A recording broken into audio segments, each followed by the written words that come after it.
Safety week, so I just got on here to give you a safety meeting for Anderson Construction. I'm over the Southern Plains Division. Y'all just don't do anything stupid today. Okay, what I got here is my dad's. This is a heck of a nice driver, or it usually is. Yeah, usually we can drive corner posts with this in just a matter of minutes. And no, I've got about 15 posts to drive, maybe 12, 15, somewhere around there. But anyway, this is kind of typical what happens when I borrow something, I guess. But first off, it had a busted hose, so I put a new hose on it, a pressure hose off the. It's got a PTO driven pump, and it had some moisture, a lot of water in the system, seemed like. So I drained the tank, put new oil in it, got it working, new hose. But anyway, this has a neat feature where it tilts forward and backwards and crossways. Nice driver. And it'll even telescope in and out so you can get your position just right. You know, it's a pretty handy machine. But anyway, there's a cylinder that goes here, and it actually tilts, it pushes and pulls to level your post left and right. But what happened is the ball froze up, and I didn't realize this happened, but it's got a ball socket on each end. Both of them are froze up, by the way. But it just snapped that weld off, and when it did, luckily they've got a safety chain on there. Makes me wonder if they haven't had some trouble with this happening. But the place it was sitting, it almost went through the side of my shop. I had it around front of the shop there. But you can see that needs to go back in place. But just looking at the weld on the cylinder itself, you can see it's been kind of cracked for a while. There's some rust in some of that. So probably last time it was used, it was starting to crack. Luckily nobody got hurt. Luckily that thing, because it's a, I don't know, it's got 500-pound weight on there or something crazy amount of weight. But anyway, on top of that, I went to raise that up and the cylinder's leaking on it. So I'm going to do a cylinder rebuild on that. I'm going to fix this. First thing I'm going to do is fix this. Get this to where I can get it straightened out, get everything working. But what I'm going to do, you can kind of see there's an edge there. And I think they probably just MIG welded this, spray arced it or something. But obviously it was not a great weld. But then again, when the ball rusts up, I guess that's probably not, you know, normal wear and tear, I guess. So this thing's probably, I don't know, 15 years old, 12 years old. I don't know how old it is, but anyway, so I'm going to torch this off a little bit. Not much, just kind of clean that bevel up. I don't think I'm going to get enough heat to hurt the seal in it. Shouldn't take much, and then I'll probably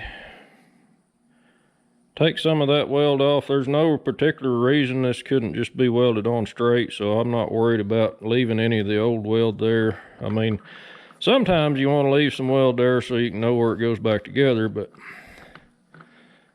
all we got to do here is just kind of get it straight. And I don't know that it was ever straight to begin with, but so that's the project for today. It was going to be I drive some posts, weld some braces up, get ready to build some fence, but now it's rebuild the post driver. So oh well, one of them days.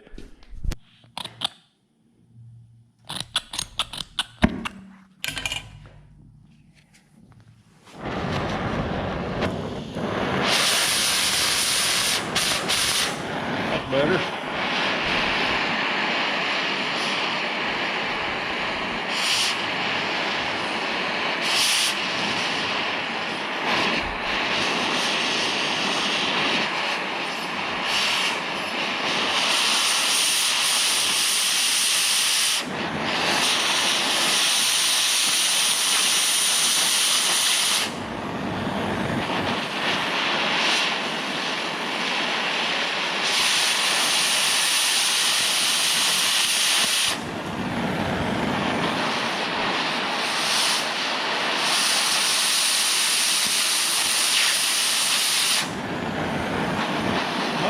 pretty double.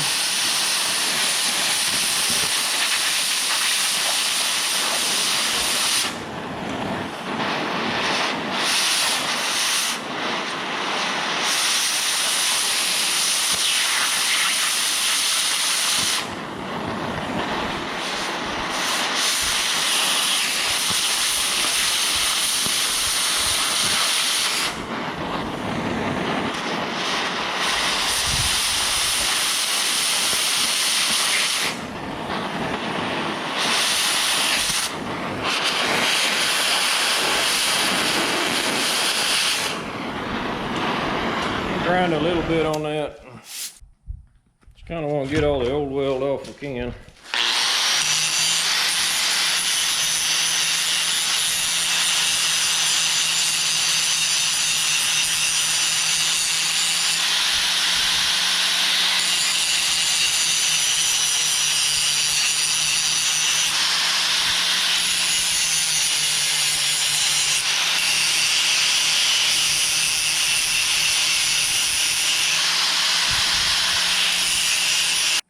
Now for this part here, I'm gonna just basically take the torch and just kind of cut some of the weld off, try to leave as much metal there as I can. So we'll set it here.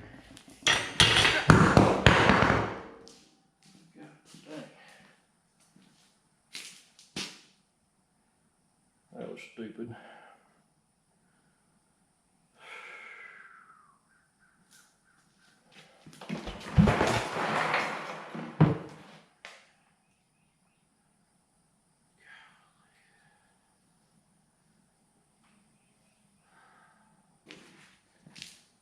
I might have got lucky. I'll probably just have a couple of good blisters.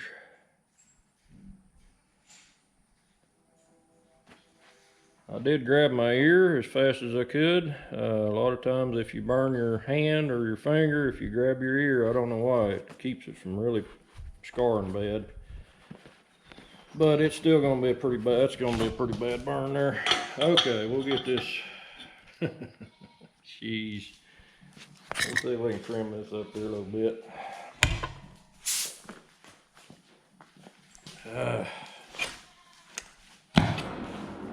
Dumb. Very dumb.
Hot son of a gun right there. This is pretty warm too. So basically I'm just going to try to tack weld that on there as straight as possible.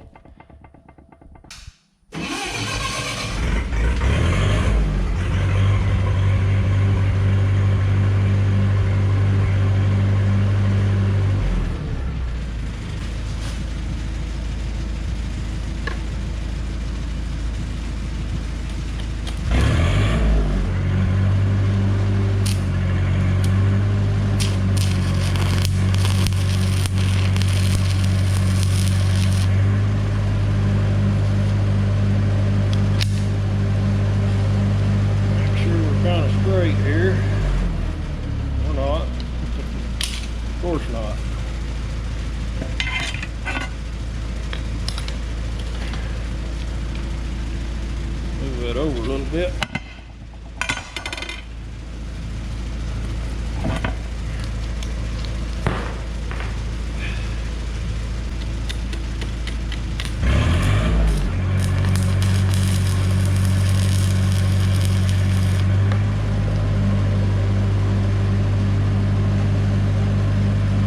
That looks a little better.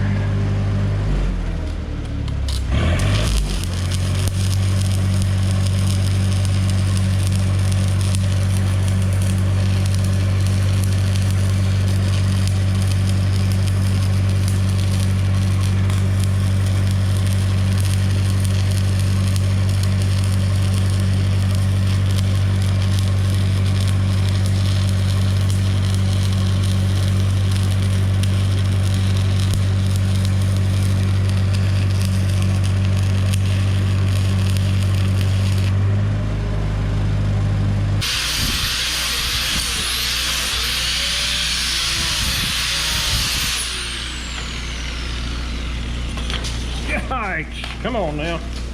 Back up there.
Done something like this, it's probably a good idea to let it cool off every now and then, just to be sure we don't burn the seals up in this rod.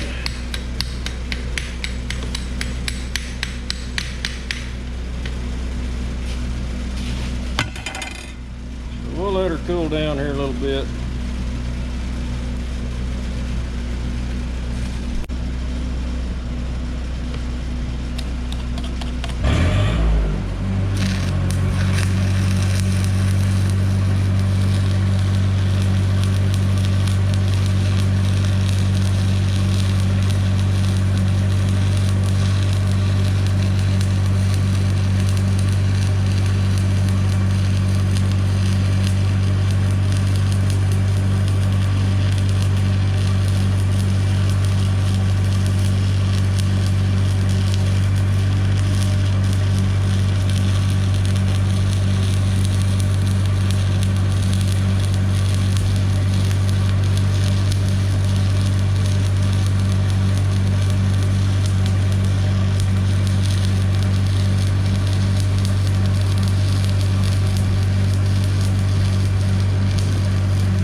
So I got the cylinder back together. Now what I got to do is get this thing tilted back up to where I can connect the cylinder back on there. So what I'm going to do is just bring the backhoe over here and just push it up, and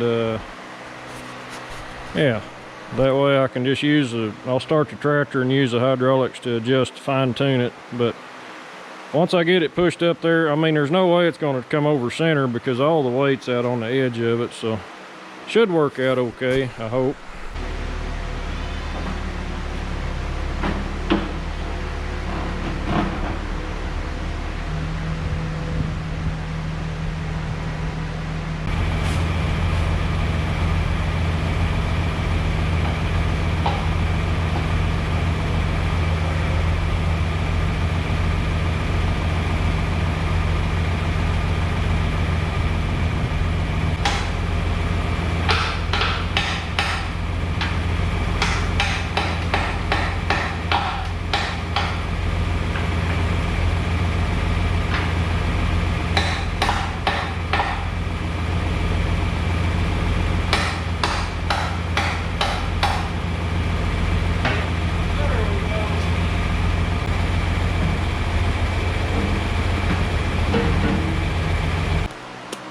It's kind of making me curious though if this weld here is okay. I don't know if I trust it. So I may want to take it apart and look at that one. Because man, if that one was to break, this thing would clobber you. I mean, it'd just fall right over on top of you. Anyway, I gotta go get a seal kit for that thing. I'm gonna look at that when I get back too. Because just looking at this, it looks pretty safe, but if one of these cylinders breaks, I mean, no safety. If a hose breaks, it's gonna leak down, but slowly. You'll probably have time to get out of the way, but when the cylinder breaks, there's no time. It's a pretty scary pretty scary situation. I'm glad I wasn't trying to drive post when it broke. I was just back here running the controls, you know, so it wasn't and all it did is fell over. So but these balls on these cylinders are stiff. It took me a lot of heat and a lot of oil and grease to get those two working. This one here's, I'm not sure it's moved in years. I don't know. I think that's kind of a poor design. They should have had something there that could take a grease zerk or something that you could keep it lubricated, because when these get rained on, it holds water. It's not a good deal. So normally a cylinder seal kit will have a piston seal, but the way this is made, there's no piston seal, there's no piston. What it does is pressurizes the rod, and it just pushes it out the top. So I think we've actually got the right kit. I'm hoping. That one just disintegrated. I mean, there's just nothing left of that.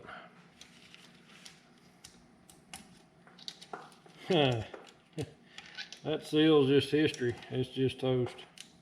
Coming out in pieces. So there's actually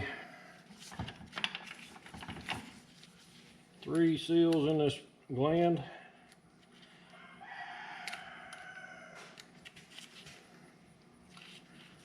My rooster's got to let everybody know he's here, I guess, every 5 minutes.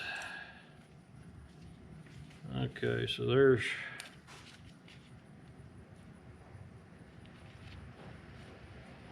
that's the type of a 2-piece seal there. And we've got an O-ring inside.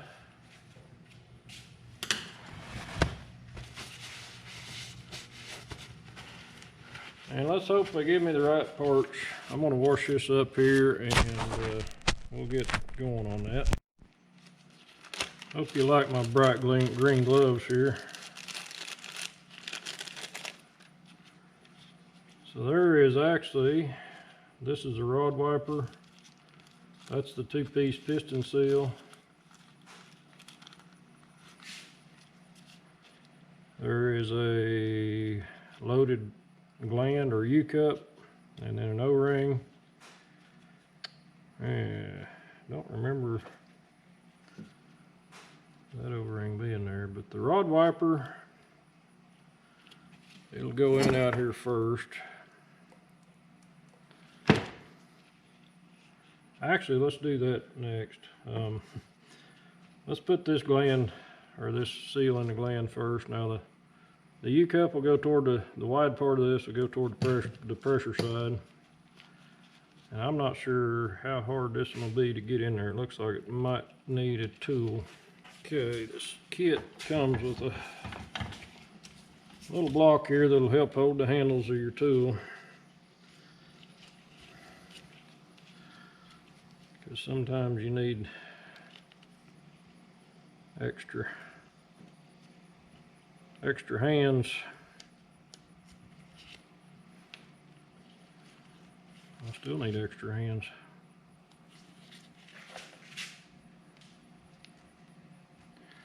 Once they get slippery, they're hard to get where you need them.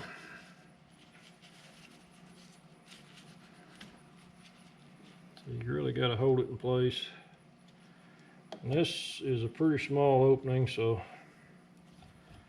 this tool is really nice for these little bitty things. You can't hardly get your finger inside of them. That's just a 7/8 piston bore, all it is. Okay, that's in place. Now, I have not actually seen a seal quite like this one, but it's like a snubber, I guess, or a high pressure. And it's a 2-part seal, so the O-ring goes in the groove first.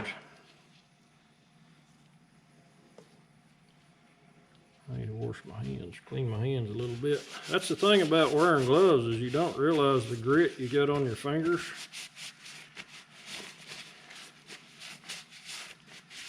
Kind of like the person that works in the restaurant during this COVID deal that wears gloves and never washes their hands and never cleans their gloves. You don't even know your hands are dirty when you're wearing gloves. Your hands are clean, but your yeah, you know what I'm saying. Okay, so basically I just shoved the O-ring down in there, and the interesting thing on this seal here is you do not see. The interesting thing with that one is you don't see the O-ring once it's in place because it's down inside that groove. And then this is kind of like a hard plastic seal.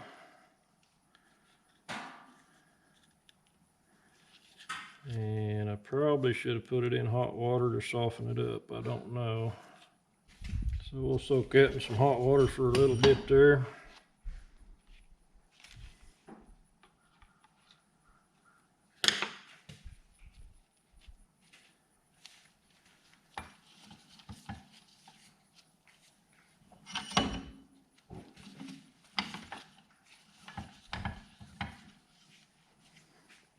Maybe a little more.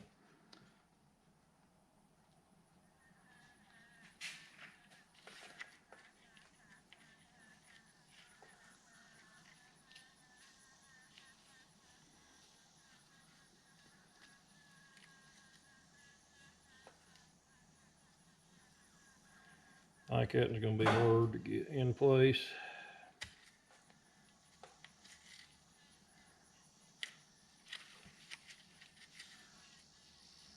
But it's going in. Just kind of have to fold it a little bit like I did with the other tool. And then it'll sit down in there.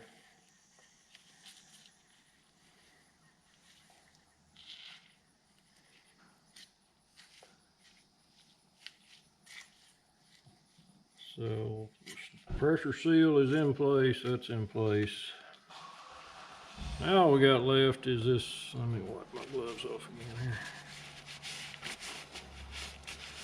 Like I say, you just can't feel the grease or the grime that's on your hands when you're wearing gloves. So we need this seal, I believe. Alright, that O-ring is in place.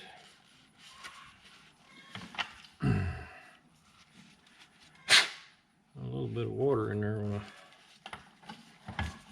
get that seal wet. So next we've got the wiper seal, and this one don't have a hard steel backing, so it's just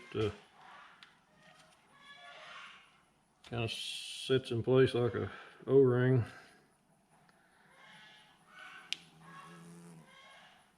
And there's a thin side, it comes to the outside.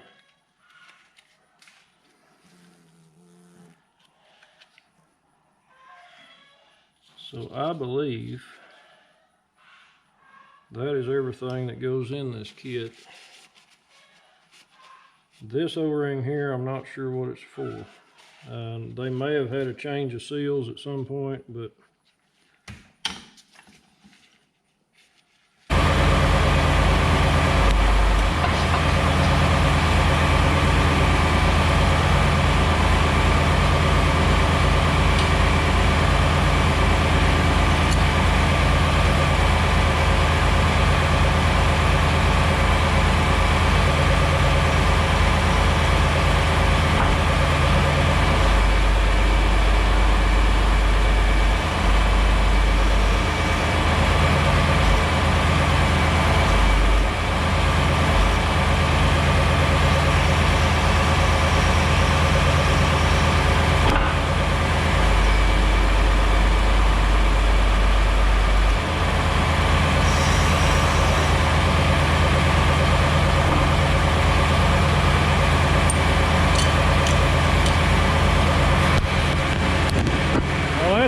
that's what runs your hammer right there. You run this lever up,